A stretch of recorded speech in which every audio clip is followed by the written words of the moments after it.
Bismillahirrahmanirrahim. Alhamdulillahi Rabbil Alamin. Wassalatu wassalamu ala ashrafil anbiya wal mursalin Sayyidina Maulana Muhammad wa ala alihi wa sahbihi ajma'in. Subhanaka la ilma lana illa ma 'allamtana innaka antal alimul hakim. Wa la hawla wa la quwwata illa billahil aliyyil azim. Allahumma shrah lana sudurana wa yassir lana umurana wa hlul 'uqdatan min alsinatina wa yafqahu qawlana. Allahumma zidna 'ilma warzuqna fahma bi rahmatika ya arhamar rahimin. Amma ba'd.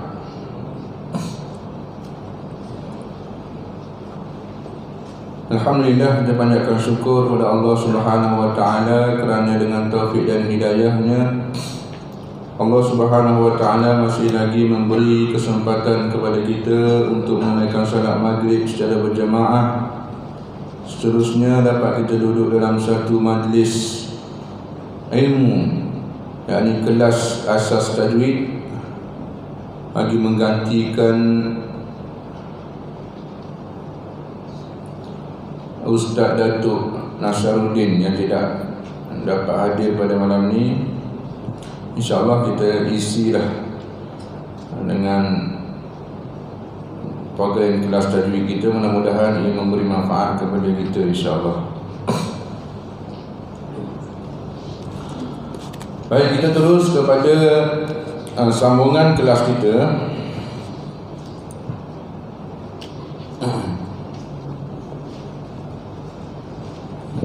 Dan lepas kita berhenti pada,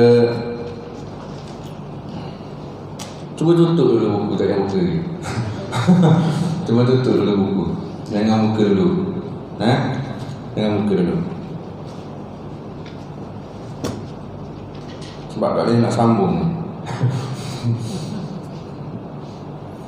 Okey, baik. Yang sebelum ni kita dah belajar, sudah berapa makhraj kita sudah belajar. Yang sebelum ni sudah berapa makhraj dan berapa huruf yang kita telah pun belajar? 4 makhraj. 2 secara umum, 4 secara detail. 2 daripada 5, 4 daripada 17. 2 daripada 5, 4 daripada 17. 2 daripada 5 makhraj yang umum.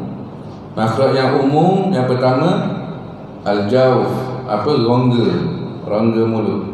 Yang kedua al-halq, yakni kerongkong. Kat kerongkong dia ada terbagi pada 3 lagi. Tapi secara umumnya kerongkong satu. Yang ketiganya al-lisan, yakni lidah. Kat lidah tu ada banyak lagi bahagian dia. Yang keempat asyafatain, 2 bibir. Dan yang kelima khayshum. Maknanya kita masih lagi dalam makhraj yang kedua daripada 5. Daripada 5 tu kalau kita dihaluskan, dipecahkan lagi, dia akan jadi 17 makhraj, tempat keluar huruf. Jadi kita sekarang baru pada makhraj yang keempat. Makhraj yang keempat. Yang pertama makhraj al-jawf, yakni rongga mulut kita. Ada berapa huruf? Berapa? 2. Ada berapa huruf? 3. Apa huruf dia? Alif, waw, ya. Alif, waw, ya yang mat. Ha, hi, hu. Tu. Itu dia panggil al-jawf, rongga. Kemudian yang kedua al-halq. Ada berapa huruf yang kita sudah belajar? Yang pertama yang bawah sekali dia panggil aqsal halq. Bahasa Arab dia, bahasa Melayunya pangkal kerongkong. Mana dekat kita punya lembah tu. Itu ada berapa huruf situ? Berapa huruf? 2. Huruf apa? Hamzah dengan ha. 2 kat situ. Kemudian naik ke tengah sikit, ke biji alkum kita ni, ke tempat yang kita telan liur tu terasa tu. Kat situ dia panggil waslul halq, pertengahan kerongkong.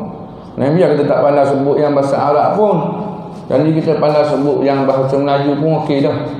Kalau tanya kita kat mana makhraj huruf hamzah, kita tahu dekat kerongkong. Yalah, kat kerongkong ada bagi 3. Dekat mana? Dekat pangkal yang bawah sekali. Okey dah tu. Dah yang nama bahasa Arab dia, aku tak pandai sebut yang bahasa Arab tu. Tak apa dah. Tak apa dah. Bukan nak suruh pandai sebut tu, nak suruh baca betul. Nak suruh baca betul bila baca Quran. Gitu. Nak suruh biar bila sebut huruf hamzah, bila sebut huruf ha, betul keluar di tempat dia tu. Tu tujuan dia. Kalau kita tak tahu, kita main raba je, serkap jarang. Kita main sebut je. Kalau kena, kalau tak kena, salah. Sebab tu nak kena tahu. Nak kena tahu tempat dia. Walaupun tak bahasa Melayu dia tu tak erti nak sebut juga pun tak apa lagi. Apa nama tu? Nama dia makhraj huruf hamzah tu. Kan dia ada aqsal hal, waslul hal, adnal hal. Aku tak erti tu. Aku tak pandai nak sebutnya tu. Orang tanya lagi, yelah pangkal kerongkong ke, pertengahan kerongkong ke, ataupun penghujung kerongkong. Yang tu pun aku tak tahu juga yang mana satu, tapi aku tahu kat sini dia keluar. Tak apa dah. Tak apa dah. Dah cukup lah. Daripada kita tahu tapi bila sebut kat lain keluar. Tak nak juga begitu. Tak nak juga. Yang naknya, yang pentingnya sebut betul dulu. Cumanya bila kita dah tahu lagi tu, dia menjaga kita daripada melakukan kesilapan. Bila kita sebut tu rasa tak kena kat sini ni makhraj dia ni, kita tahu salah aku sebut tadi. Kita tahu. Menjaga kita daripada tersalah. Okey. Tempat yang kedua tu di pertengahan kerongkong ada berapa huruf? Berapa huruf? 2 huruf apa? Ain dan ha. Ha pedas. Ain dan ha. Okey, seterusnya ke adnal halq, ke penghujung kerongkong. Penghujung kerongkong yang dia kira ni dah last dah. Kerongkong dah nak masuk dalam kawasan mulut dah. Kira-kira kalau kita ambil jari kita di bawah dagu ni. Kira-kira di bawah dagu. Betul-betul di bawah dagu kita. Huruf apa yang lepas kita bicara? Ada berapa huruf? 2 huruf. Yang pertama huruf kha. Kha. Kalau kita pegang bawah dagu kita, terasa masa kita sebut. Kha. Dan satu lagi huruf yang kita nak bicarakan hari ni, huruf ghain. Gha. Gha. Huruf ghain. Okey, hari ni kita nak membicarakan secara detail tentang makhraj huruf ghain. Tapi tak boleh nak sambung lagi ni. Apa cerita ni?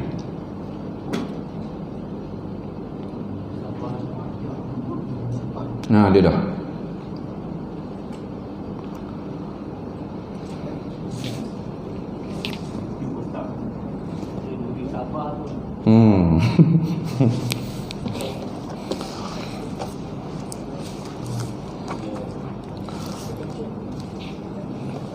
Okey, baik. Seperti mana kata Al-Imam Al-Jazari rahimahullahu ta'ala, idh wajibun alaihimu muhattamu qabla syuru'i awalan an ya'lamu makharijal hurufi was sifati liyalfizu bi afsahil lughati. Menjadi kewajipan yang utama, kewajipan yang mula-mula sekali bagi seseorang yang ingin membaca Al-Quran,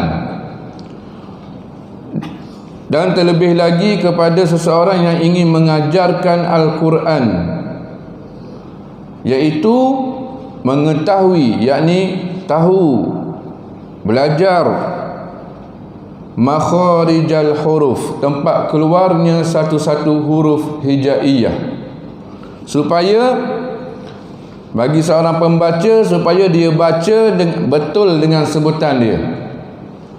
Dan bagi seorang yang mengajar supaya dia mengajar ilmu yang betul, seperti mana bacaan yang diturunkan kepada Nabi SAW daripada Jibril alaihi salam.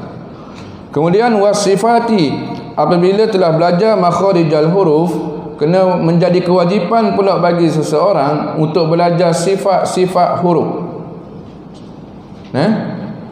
Makharijal huruf, dia panggil, kalau kita manusia ni, asal dia kampung mana dia ni kalau manusia, ni kampung mana dia ni, bila dah tahu dah, oh dia ni daripada Pulau Pinang contohnya, apa sifat-sifat dia, ciri-ciri dia, dia ni besar sikit, dia ni tinggi, tu sifat. Jadi makharijal huruf, asal tempat tu keluar kok mana. Bila sifat huruf, ciri-ciri huruf tu, ciri-ciri penyebutan huruf tu macam mana. Ada nama sifat tebal, ada nama sifat tipis, banyak lagi lah. Ada nama sifat rendah, tinggi, itu akan datang pembicaraan dia. Jadi penting bagi kita untuk belajar makharijal huruf ni, supaya kita dapat sebut sesuatu huruf tu dengan betul. Kerana bahasa Arab ni dia begitu sensitif, yang mana kalau kita salah sebut sahaja huruf, maka automatik dia akan berubah, makna. Automatik dia akan berubah makna. Bila berubah makna, kalau bacaan tu pada bacaan Al-Fatihah, dia jadi tidak sah Fatihah. Bila tidak sah Fatihah, Fatihah ni satu rukun daripada rukun-rukun solat. Bila tidak sah Fatihah, maknanya tidak sah sembahyang. Bila tidak sah sembahyang, maka sama seperti orang yang tidak sembahyang, walaupun kita sembahyang. Sebab tak buat betul. Begitu. Cuma bezanya, bonusnya bagi orang yang belajar dan bersungguh-sungguh belajar dan letakkan diri dia dalam kategori orang yang belajar, memperbetulkan bacaan Al-Quran, ketika mana dia masih dalam title belajar, masih lagi belajar, jika ada kesilapan-kesilapan yang berlaku dalam pembacaan dia, khususnya di dalam solat, surah Fatihah umpamanya, maka diberi kemaafan. Tu bonus dia. Berbeza dengan orang yang tak belajar. Orang yang tak belajar, kalau dia baca betul tak apalah, nasib baik. Tapi kalau dia baca salah, automatik tak sah terus sembahyang dia. Sebab dia tidak ada usaha untuk perbetulkan. Tidak ada usaha. Adapun yang seorang lagi tu, Allah pandang kepada usaha dia untuk nak perbetulkan. Cuma bezalah, ada kadar-kadar manusia ni dia berbeza. Ada orang yang Allah bagi cepat dapat, ada orang yang Allah bagi lambat dapat. Tak apalah, janji ada usaha kita. Allah dah tanya di akhirat nanti, kenapa kamu tak jadi pandai, kenapa kamu tak jadi qari masa atas dunia dulu? Tak, Allah tanya kenapa kamu tidak belajar. Ayat tu Allah tanya. Allah tanya kita belajar ataupun tidak. Kalau belajar, lepas. Tak belajar, tak lepas. Situ. Okey, baik, kita terus kepada slide kita. Huruf ghain, kalau dekat kita punya gambar rajah tu, dia ada dua anak panah tu, nampak tak?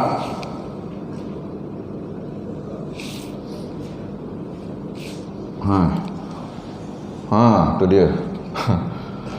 Nampak tak belakang? Tak nampak lagi, tak tahu. Okey. Huruf ghain, dia dekat tempat anak panah dia dua tu. Seperti mana kata Imam Ibn Jazari, adnahu ghainun kha'uha, dan di penghujung kerongkong ialah tempat keluarnya huruf ghain dan huruf kha. Yang lepasnya kita dah bicarakan huruf kha, hari ni kita nak bicarakan huruf ghain. Jadi dia perbezaan huruf ghain dengan huruf kha ni, dia sama sahaja tempat keluar dia. Tempat keluar dia sama je. Cuba kita sebut balik huruf kha. Kha. Ingat yang lepas tu dia mesti bunyi ada kha. Okey, tempat keluar huruf ghain pun di situ juga. Cumanya bezanya huruf kha ni tu lidah tu, tahu tak? Ni lidah ni. Yang ini lidah. Ini lidah ni ya. Sini ni dia panggil akar lidah. Akar lidah. Ataupun dalam bahasa Arab dia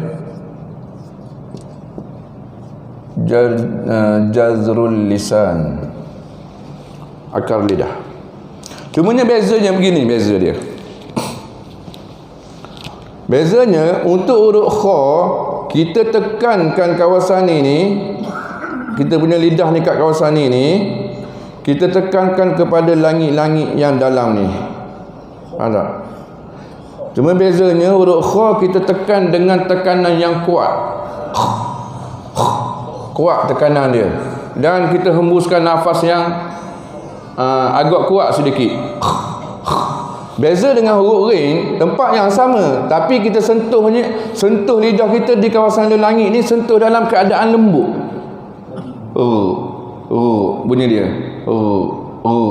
Yang tadi yang huruf ghain lembut. Kita tak tekan dia kuat, kita tak pressure dia kuat. Kita hanya sentuh saja. Kita tengok gambar rajah lidah sekejap. Lidah yang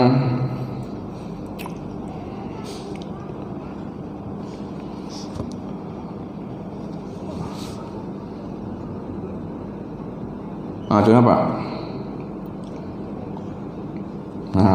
Ada tak dalam buku tu? Ada lagi tak? Tu kena baju lain ya tu. Okey, baik. Tu nampak pangkal lidah tu tempat lain. Pangkal lidah ni duduk nombor 2. Itu pangkal lidah. Yang pertama tu dia panggil tapak lidah ataupun jazrul lisan, tapak lidah ataupun akar lidah, yang mula-mula sekali, lidah yang bahagian mula-mula sekali. Kalau pangkal lidah tu tempat huruf qaf, cuba kita sebut qa. Qa. Dan rasa yang dalam sekali qa. Itu dia panggil pangkal lidah. Dia bawah lagi dia panggil tapak lidah. Kha. Cumanya yang huruf ghain punya lembut bunyi dia. Ra. Cuba ramai-ramai sekali. Ra.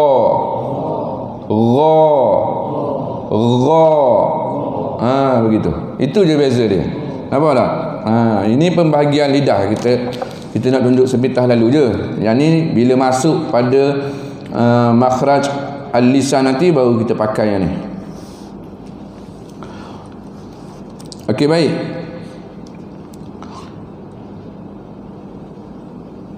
Jadi ni huruf ghain ni huruf yang terakhir lah. Huruf yang terakhir dalam makhraj al-halq, kerongkong. Dia ada semua sekali berapa huruf dalam kerongkong kita? 6. Cuba daripada awal huruf apa? Hamzah. Lagi ha. Lagi ain. Lagi ha pedas. Lagi kha. Lagi ghain. Ingat ada 6 tu. Kena ingat. Faham tak? Tu huruf kerongkong yang berasal daripada negeri kerongkong. Faham tak ayat tu? 6 huruf tu. Hamzah. Lagi ha, ain, ha, kha, ghain. Ingat 6 huruf tu. Dan 6 huruf tu jugalah merupakan huruf-huruf izhar halqi. Faham tak? Dalam bab nun mati dan tanwin nanti akan datang. Ingat 6 tu senang.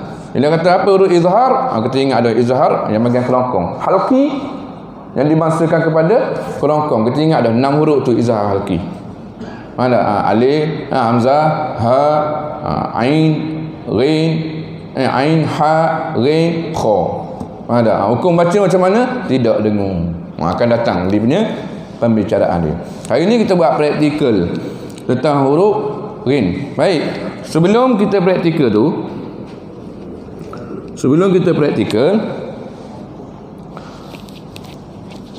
kita jelaskan sedikit huruf ghain pun. Cuba tutup dulu sekejap. Ni. Huruf ghain pun dia termasuk dalam salah satu daripada huruf-huruf isti'la yang kita dah bagi tahu pada yang lepas. Pada kelas yang lepas. Tak ada lah.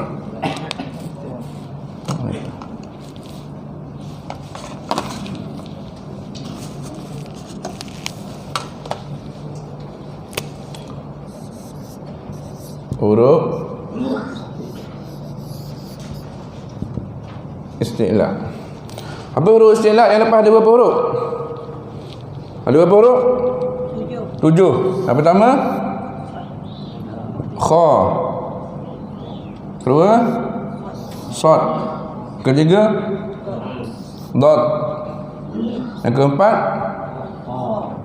ghain dulu. Tak apa pun mana-mana dulu pun. Tak apa pun. Tapi yang ulama buat dia punya singkatan dia tu supaya kita senang nak ingat. Yang ke 1, 2, 3, 4. Yang kelima ta. Yang keenam qaf. Yang ketujuh za. Gitu. Dia punya singkatan dia khussa dauting qiz. Dia punya singkatan dia khussa dauting qiz.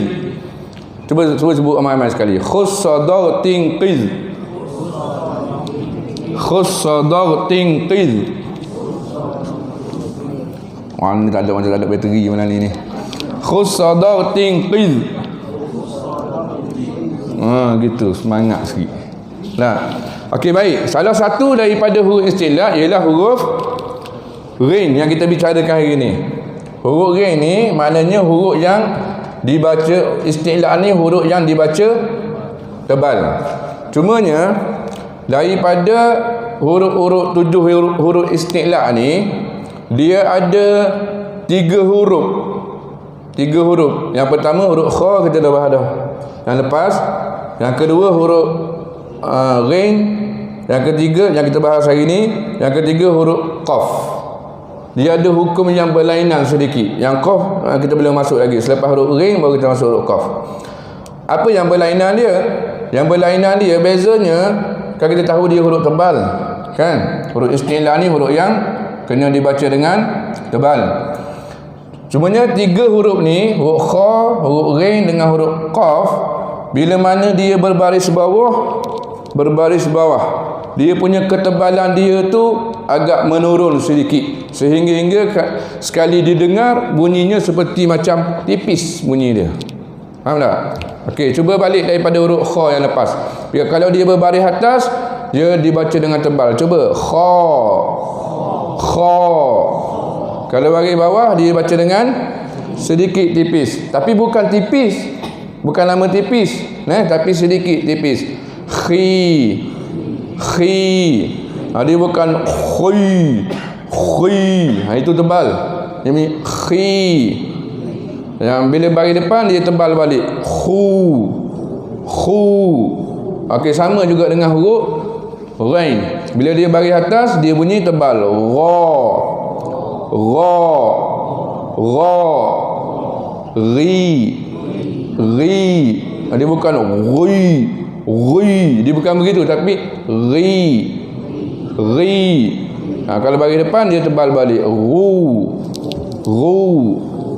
Begitu. Nanti baru kita start buat latihan nanti. Lepas ni baru kita buat latihan. Nak tunjuk keadaan perbezaan lidah semasa kita sebut tebal dan tipis. Apa yang macam mana kedudukan lidah yang berbeza tu, dan sehingga mengeluarkan perbezaan bunyi tebal dan tipis tu.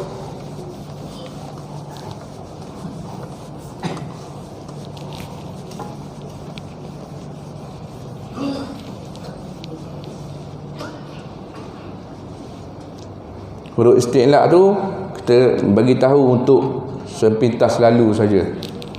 Maka balik Ustaz.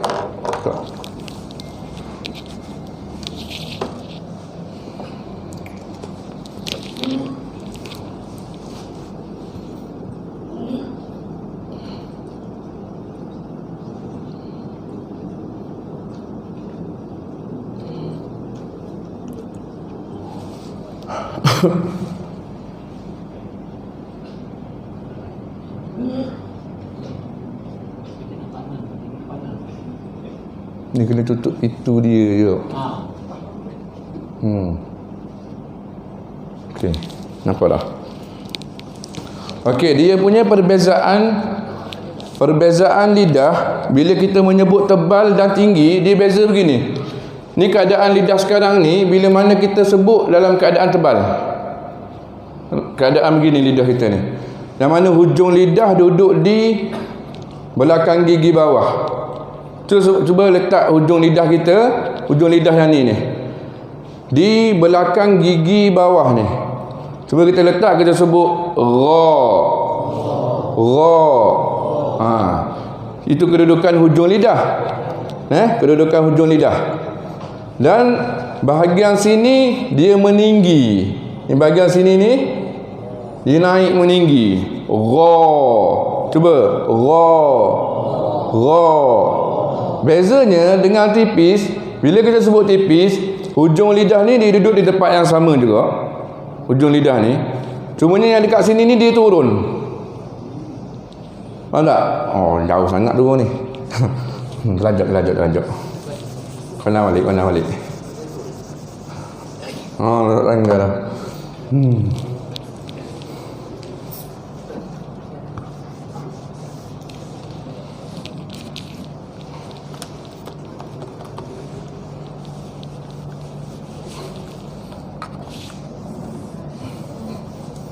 Bahagian sini tetap bahagian sini, bahagian yang sama juga yang menyentuh dari langit ni. Maksud kita sebut ra, ri ni bahagian yang sama juga. Cumanya bezanya yang sini dia dah menurun. Tak? Dia duduk begitu. Yang ini dia tak ada. Dia menurun begitu. Cuba ri. Cuba tebalkan. Ri. Tu salah. Ri. Dia tipis. Dia begitu. Nampak?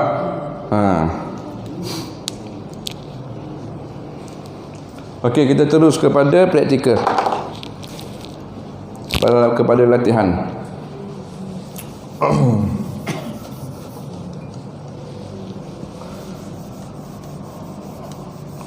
Huruf ghain ada tak dalam surah Fatihah? Ada? Yang lepas punya huruf kha tak ada dalam surah Fatihah, kan? Ini huruf ghain ada. Kena jaga-jagalah. Paling-paling tidak pun kita betulkan Fatihah dulu. Paling tidak sekali pun.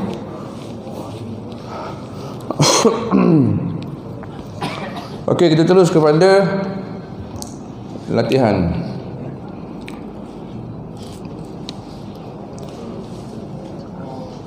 Okey,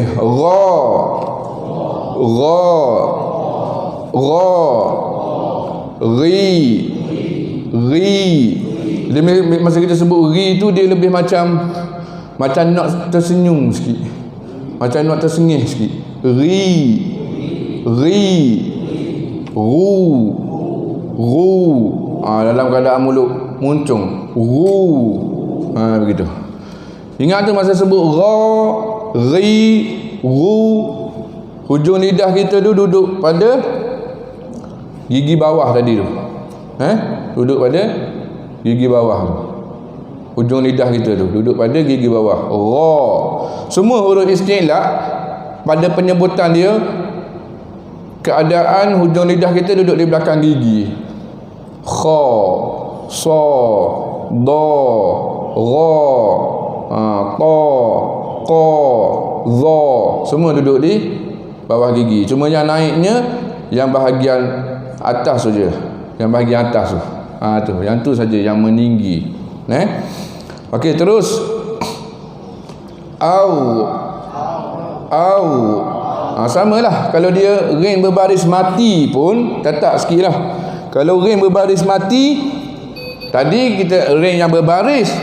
Ring yang berbaris, kalau dia baris atas dengan baris depan, kita baca tebal ke tipis? Tebal. Kalau dia baris bawah, kita baca tipis. Kalau untuk yang ring yang bertanda mati ataupun sukun, maka dia tengok pada baris huruf yang sebelum dia. Faham tak? Kalau baris atas dengan baris depan kena baca tebal. Kalau baris bawah baca dengan tipis. Faham tak? Macam mana praktikal dia? Keadaan mulut sama macam tadi lah. Kita tinggikan lidah tu. Au. Cuba. Au. Au. Dia kena macam mulut kita tu macam nak ke depan sikit, tapi bukan muncung, bukan au, bukan begitu, tapi au, ke depan sikit. Au. Di samping kita naikkan bahagian lidah kita yang dalam ni, kita naikkan. Au. Cuba. Au. Bila bagi bawah, il. Il. Begitu je. Dia bukan iu. Iu. Dia bukan begitu. Itu tebal namanya. Dia il. Il. U. U. Okey. Lulus. Okey, terus satu lagi. Allah. Tebalkan lagi biar bunyi, biar paling tebal kita buat. Allah. Allah. Jangan segan, jangan malas untuk nak gerakkan sedikit bibir. Tak? Sebab pergerakan sedikit bibir dia akan mempengaruhi bunyi. Tak? Au, au, au. Kalau tak bergerak bibir, kalau ke depan sikit, au, au. Dia lagi jelas, lagi tepat dia punya bunyi dia. Allah. Allah. Iri. Iri. Uru. Uru. Okey. Berhenti azan dulu. Dah masuk dah tu? Azan dulu. Apa azan?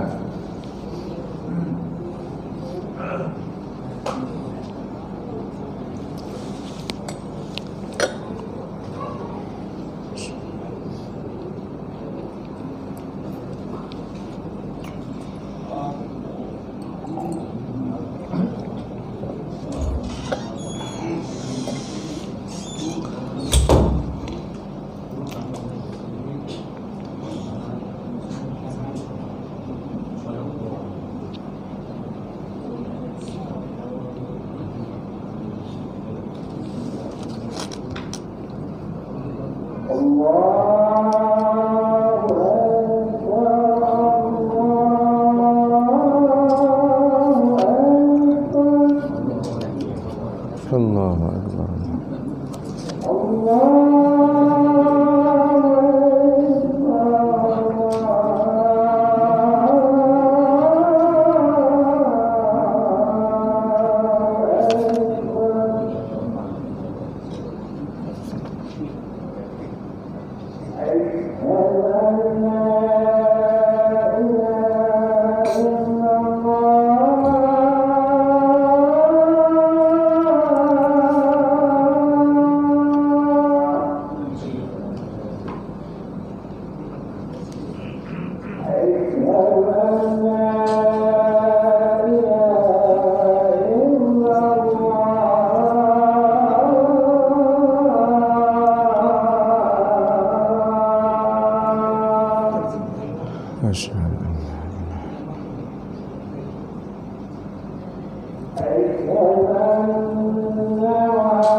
La ilaha illallah Muhammadur Rasulullah Salatul Qur'an Sayyidina Muhammad wa ba'athu maqaman mahmudan innaka la tukhliful mi'ad.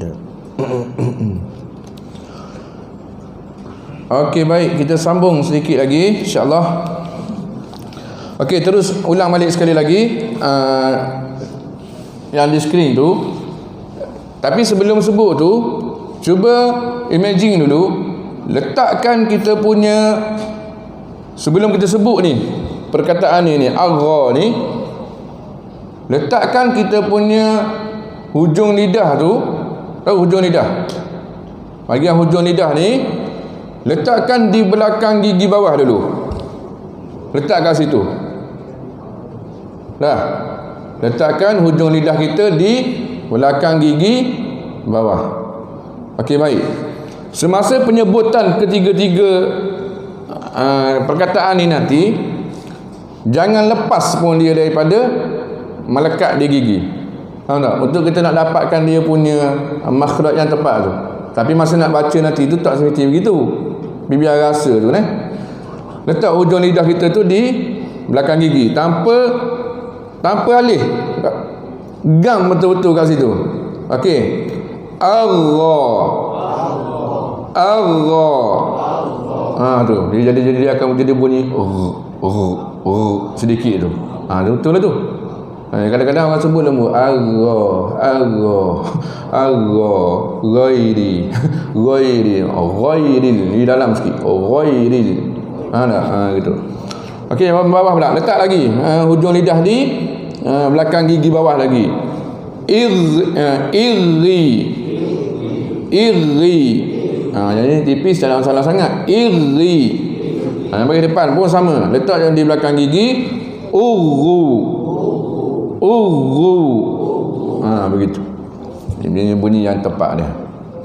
Okey, terus kita buat latihan untuk huruf ghain yang berbaris atas. Okey.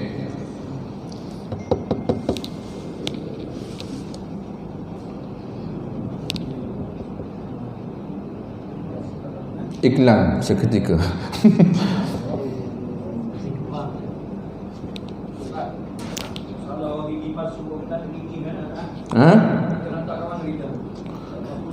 Tak gusi ya? Tak gusi. Cumanya kalau gigi depan tu disarankan buat gigi basuh lah. Buat gigi basuh. Oh, sedap sikit baca Quran, puas. Mana dia jadi tak ada pagar, dia jadi nak sebut urut sing pun dia jadi tumpul lah bunyi. Mana tumpul dia punya bunyi tu. Waktu kalau kita buat pula kerana semata-mata nak baca Quran, dapat pahala lagi. Semata-mata nak bunyi sedap baca Quran tu, dapat pahala lagi. Hilang terus. Aduh dah.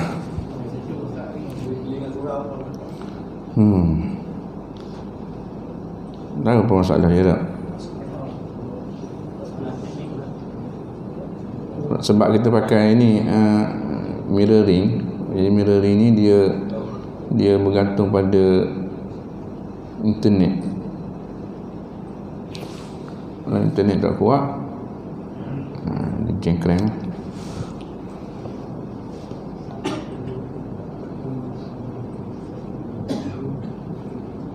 Dia dah.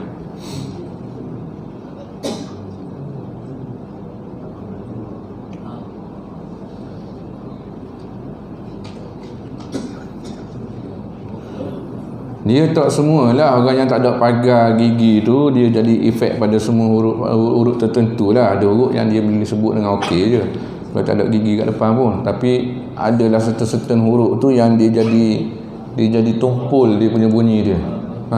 Begitu. Jadi kalau cakap ada satu tu boleh adjust lagi. Kalau tak ada 2, 3 tu tak ada pagar langsung tu susah sikit lah. Okey, sama-sama. Wa batigha ta'wilih. Nak tebal lagi. Ra bunyi. Wa batigha ta'wilih. Okey. Itu untuk ra yang berbaris atas. Fahum ghafilun. Ingat masa sebut ra tu, kita punya hujung lidah kita tu duduk di belakang gigi bawah. Sebab kadang-kadang orang kalau dia tak jaga yang tu, dia jadi naik ke langit. Bila jadi naik ke langit, dia hampir nak pergi kepada makhraj huruf ra. Fahum rafilun. Bunyi bergabung sekali. Bunyi yang dalam pun bunyi, yang ra pun bunyi. Rafilun. Dia gabungan daripada dua makhraj. Rafilun bunyi pun ada. Rafilun tu salah. Yang naknya yang belakang tadi saja, yang kita punya tapak lidah saja. Ra gitu saja. Fahum ghafilun. Begitu. Itu yang bagi atas. Ada lagi tak bagi atas? Kita tak ada kok. Kita cuba ambil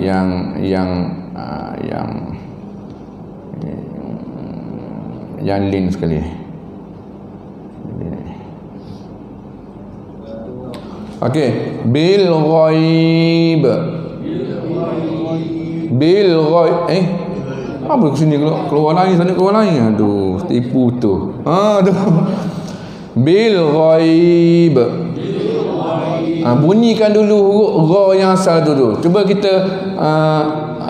kita buang dulu huruf ya dengan huruf ba yang belakang tu.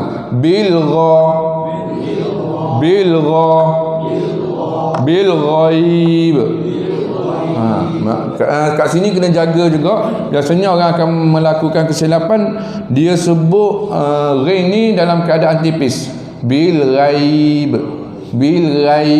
Dia sebut begitu. Dia tak bunyi ra yang asal tu. Jadi bunyi bil ghaib. Ghairil maghdu. Salah. Saya begitu. Ghairil. Salah. Ada lagi yang link punya. Ni. Ghairil maghdubi. Ghairil maghdubi. Ghai punya dia. Ghai dalam itu. Maka ghairil maghdu siratal ladzina an'amta alaihim ghairil maghdu. Ghairil tak boleh. Ghairil maghdu di dalam. Ghairil maghdu. Nampak? Okey, kemudian kita cuba yang baris bawah pula. Bawah tebal ke tipis? Tipis. Okey, baik. Absarihim ghishawah. Sama masa sebut ri tu, hujung lidah duduk di bawah gigi juga. Semuanya dia tidak ditebalkan. Bukan begini. Absarihim ghishawah. Itu tebal. Absarihim ghishawah. Cuba. Ghishawah. Okey, cuba buat tebal sekali. Absarihim ghishawah. Tebal lagi. Absarihim ghishawah. Kalau begitu salah. Apa tak? Yang betul dia tipis tadi tu. Lembut je bunyi dia. Absarihim ghishawah. Biar kita boleh bezakan bunyi yang tebal dan bunyi yang tipis, dan biar kita boleh tahu macam mana cara nak sebut yang tebal, cara nak sebut yang tipis, baru kita akan dapat menguasai dengan baik. Okey, lagi ada lagi bagi bawah satu tu ya. Okey. Yang barilaha, yang barilaha,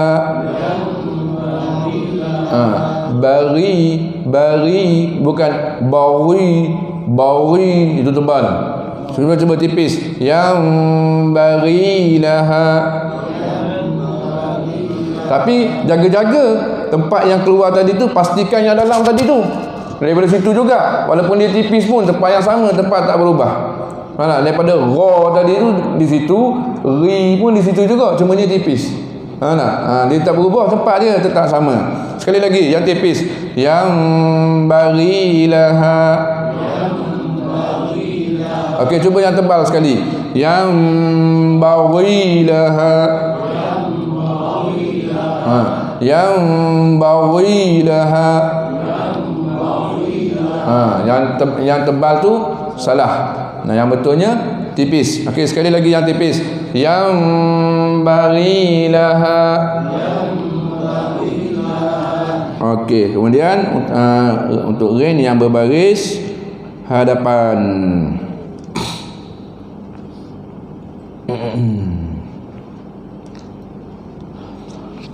Wabtaghu min fadlillah. Ru tu tebal.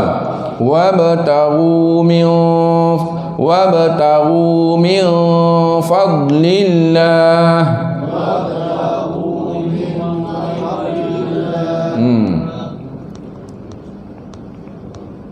Tak sempat nak susun lagi. Zaighun fayattabi'un. Dalamkan lagi, dalam lagi dia punya tempat keluar dia tu. Zaighun fayattabi'un.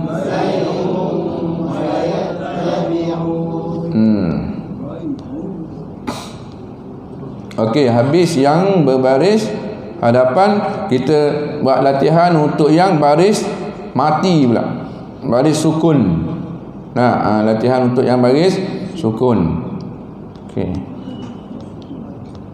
Okey, yang pertama ada dua kat sini. Satu dia ada ghain yang baris atas berjumpa dengan ya tu, ghai. Yang kedua mau. Mau tu nak baca tebal ke nak baca tipis? Tebal, sebab baris atas huruf yang sebelumnya. Jadi ramai yang baca ghairil maghdubi alaihim, salah. Ghairil maghdubi alaihim, salah. Mana? Yang nak mesti kena tebal. Ghairil maghdubi. Beza tak bunyi dia ni? Ghairil maghdu. Beza tak bunyi? Yang mana? Okey, yang pertama ghairil maghdu. Yang kedua ghairil maghdu. Yang pertama ke yang kedua tebal? Yang kedua. Pandai tu. Okey, sekarang ni kita cuba buat pula. Okey, ghairil maghdub, ambil dekat kita sama dekat alaihim ni. Ghairil maghdubi alaihim. Dia macam kalau kita buka kita punya bibir macam ni. Macam ni kita punya bibir. Tak apalah. Macam ni. Kita buka kita punya bibir, dia macam yang bawah ni dia agak ke depan sikit. Masa kita tebalkan dia tu. Ghairil mau. Dia ke depan sikit yang bawah tu, bibir yang bawah tu. Ghairil mau. Cuba. Begitu. Mau. Macam apa ni? Orang beli buat cerita tu. Orang sebut bukan di sini tapi di sini. Bongo. Ada dia punya tu. Bongo. Dia tinggikan dia punya lidah dia tu kan. Wow. Macam mau. Mau. Begitu dia punya kan. Mal. Dia mau. Ghairil maghdubi alaihim. Okey, cuba kita buat yang tipis punya. Ghairil maghdub. Kalau kita sebut yang tipis punya, dia masa kita sebut mar tu macam kita sengih sedikit, macam kita senyum sikit. Ghairil maghdubi alaihim. Cuba. Lain beza bunyi kan? Ada tipis. Tapi yang tu salah. Yang betulnya tebalkan. Bahagian bibir bawah ke depan sikit. Ghairil maghdubi alaihim. Gitu. Wow, sedap bunyi. Macam kori dah bunyi. Okey. Seterusnya. Ma'awna.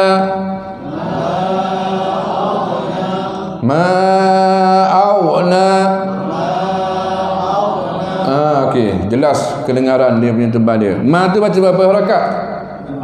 Kenapa 4? Ada ombak. Lagi? Sebab dia ada. Memang kebanyakannya boleh katakan majoriti, bukan semua tapi kebanyakannya lah. Bila ada ombak tu, selepas dia memang akan huruf alif ataupun hamzah. Memang begitu. Dia tak ada bila mat lepas tu bertemu dengan huruf hamzah, dia tak ada tanda ombak tu, tak ada. Semua ada. Okey, lagi alasan lain. Yang pertama ada tanda ombak, yang kedua kenapa tak baca 6? Kenapa tak baca 6? Waladhdallin tu pun ada ombak juga, tapi kenapa baca 6? Sebab dia yang ni tidak ada sabdu.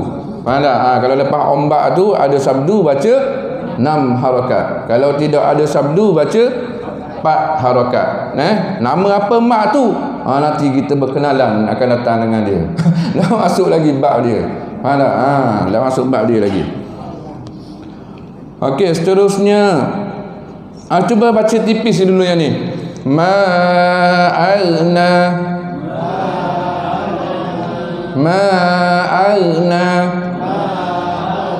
Salah begitu Yang betulnya ma'awna. Bunyi awna anhu maluhu. So tak baca ada tu. Okey, seterusnya wastaghfir.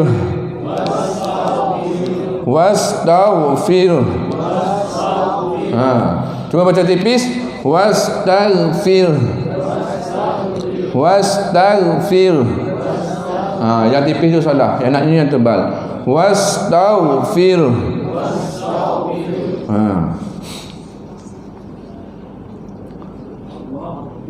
Waghfir lana.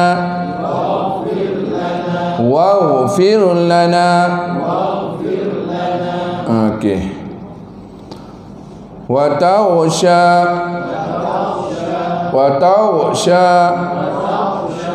Okey, jelas. Okey, kemudian habis. Kita ambil huruf ghain. Ada lagi satu. Ada lagi. Wal laili idza yaghsha. Yaghsha. Okey, jelas kedengaran. Man bakhila wastaghna. Okey, ingat kat situ ada satu huruf kha. Huruf kha yang berbaris bawah, betul? Huruf kha tu kena baca tebal ke tipis? Tipis. Mana? Man bakhila. Tapi walaupun baca tipis, dia nak masih ada bunyi khi. Tu nak masih bunyi. Ada bakhi. Beza kalau tebal bakhi. Tipis bakhi. Man bakhila wastaghna.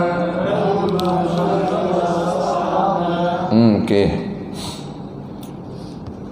Habis. Okey, sekarang ghain yang mati dan sebelumnya berbaris bawah pula. Ghain mati sebelumnya berbaris bawah. Mana?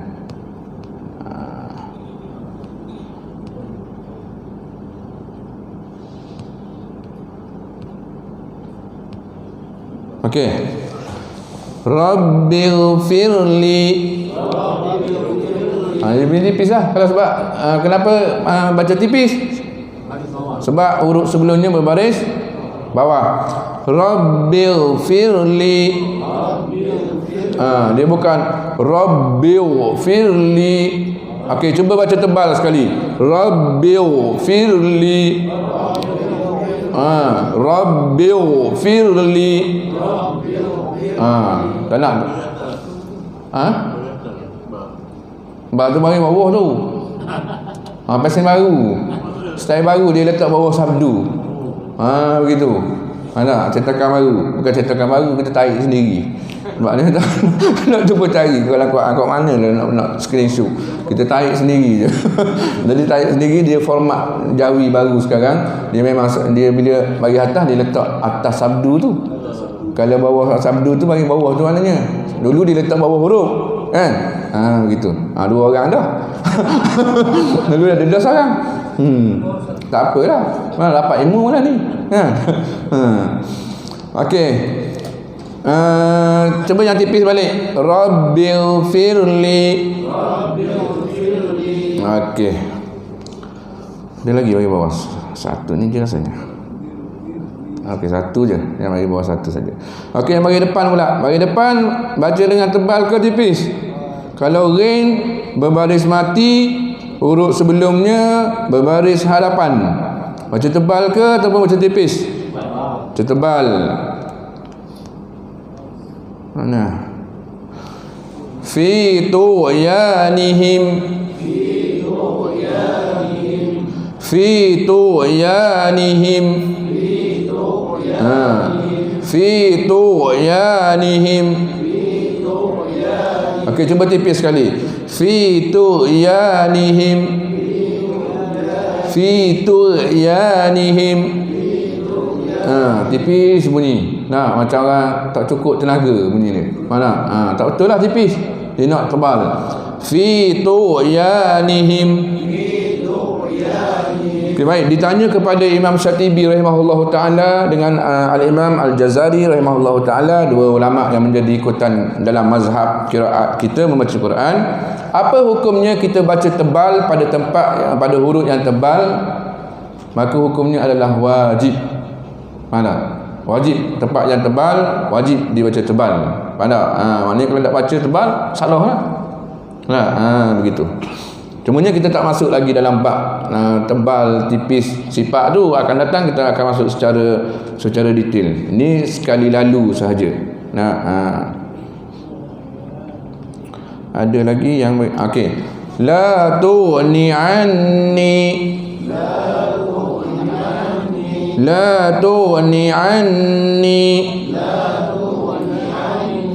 Okey, jelas kedengaran. Okey, habis kita punya latihan.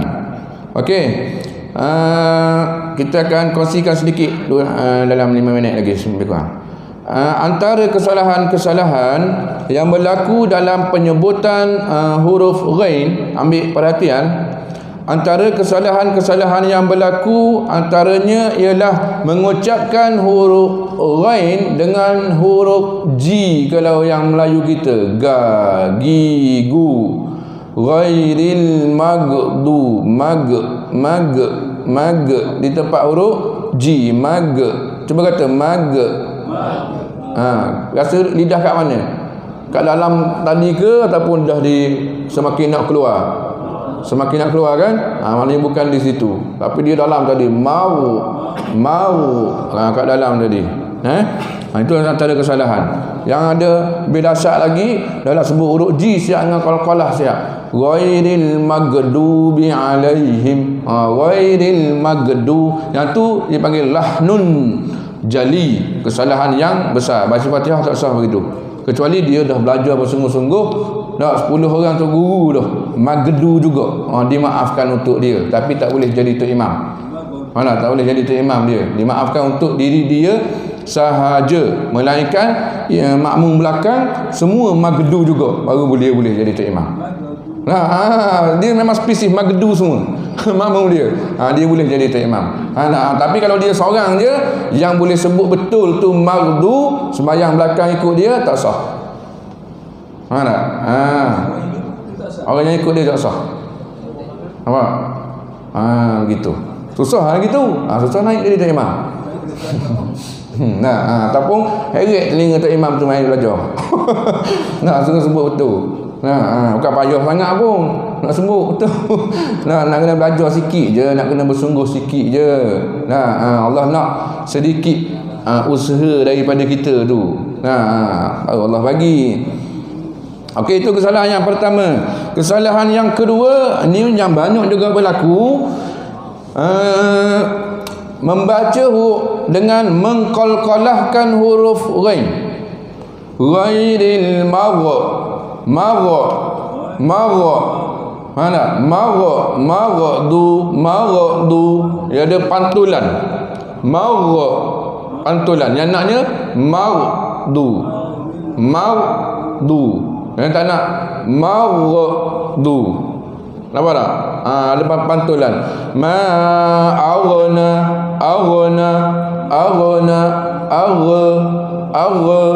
Mana? Dia tak nak ada pantulan tu. Agha tu. Naknya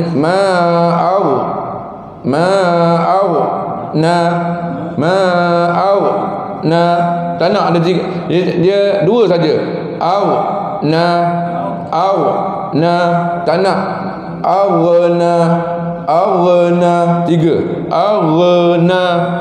Itu antara kesalahan.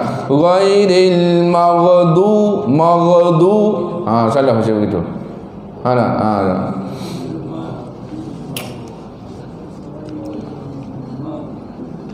Dan yang ketiganya membaca dengan tipis.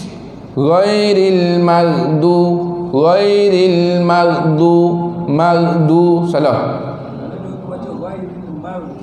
Maghdu tu tipis. Nak agak macam nak memuncung sedikit mulut, tapi tak muncung. Tapi macam baru-baru nak muncung. Maghdu. Begitu. Ataupun ghairi.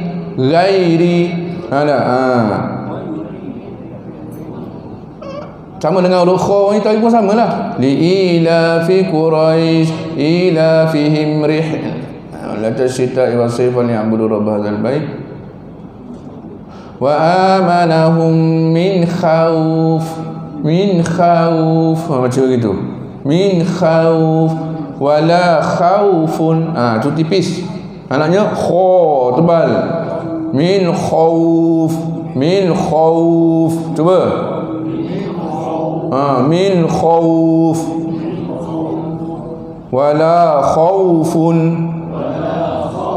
Ada bunyi lagi khauf tu. Bukan khaw wala khaufun. Alladzina taghaw. Bukan nataghaw, bukan ghaw. Bukan nataghaw fil bilad. Alladzina taghaw. Gitu. Dan yang keempatnya membaca dengan membunyikan huruf U juga. Fahum ghafilun. Bunyi ru dengan huruf U. Ni tak nak bunyi dengan huruf U betul. Dan sebut tadi pertengahan di antara huruf U dengan huruf E. Dia akan bunyi gha. Bukan ghafilun. Bukan. Bukan begitu. Bukan ghairil. Bukan ghai tapi ghairil. Dan bukan juga ghai.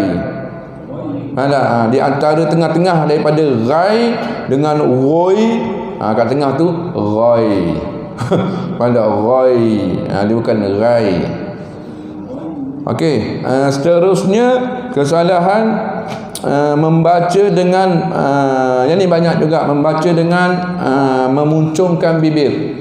Kebanyakan yang berlaku, ramai orang yang membaca huruf-huruf isti'la dengan memuncungkan bibir. Yang sebenarnya huruf yang dimuncungkan bibir huruf waw sahaja. Faham tak? Untuk pengucapan huruf gha, ghin, kha, dia tidak perlu muncungkan bibir. Ulaika hum khairu, tak perlu. Khairu tak perlu muncungkan. Cukup buka saja bibir. Ulaika hum khairul Khairul bukan khairul, bukan dimunculkan bibir. Faham tak? Ghairil bukan dimunculkan bibir. Cukup buka saja ghairil. Ada maudu bukan maudu. Ada tambah-tambah pula bila huruf sad, huruf istilah huruf sad ramai. Ihdinas sira dimunculkan bibir. Salah. Ada yang nanya ihdinas sira. Ra pun tidak dimunculkan bibir. Ramai yang baca muncul bibir. Allah munculkan bibir. Ya, yang buka saja. Allah ghairil maghdu. Cuba ghairil maghdu. Tidak dimunculkan bibir.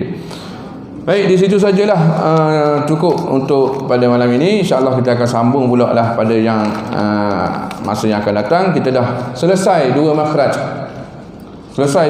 Daripada 5 tu. Selesai dah. Yang pertama al-jawf, rongga. Yang kedua kerongkong. Daripada kerongkong dia ada 3 poin lagi kan. Jadi 2 makhraj daripada 5 makhraj sudah selesai. Kita akan masuk makhraj yang ketiga daripada 5 makhraj. Ini makhraj al-lisan, yakni lidah akan datang. Sekarang ni huruf-huruf yang akan kita bahaskan nanti, huruf yang berkaitan dengan lidah. Macam mana kedudukan lidah, satu detail demi detail dia. Dan akan datang pun dia jadi makhraj yang ke makhraj yang ke apa?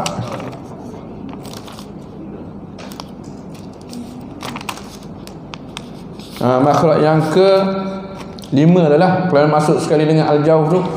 Makhraj yang ke-5 daripada 17.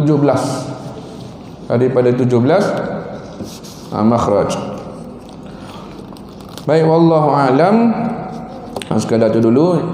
Yang baik itu datang daripada Allah, dan yang kurang, yang tak baik itu datang daripada kelemahan diri saya sendiri. A'udzu billahi minasyaitonir rajim. Bismillahirrahmanirrahim. Alhamdulillahirabbil alamin wassalatu wassalamu ala asyrafil anbiya'i wal mursalin sayyidina maulana Muhammad wa ala alihi wa sahbihi ajma'in. Allahumma faqihna fid din wa 'allimna ta'wil wa dina siratal mustaqim. Allahumma arinal haqqa haqqan warzuqna ittiba'ah wa arinal batila batilan warzuqna ijtinabah. Allahumma ij'al jam'ana hadza jam'an marhuma wa tafarruqana min ba'dihi tafarruqan ma'suma. Wa sallallahu ala sayyidina Muhammad wa ala alihi wa sahbihi wa sallam. Walhamdulillahi rabbil alamin. Assalamualaikum warahmatullahi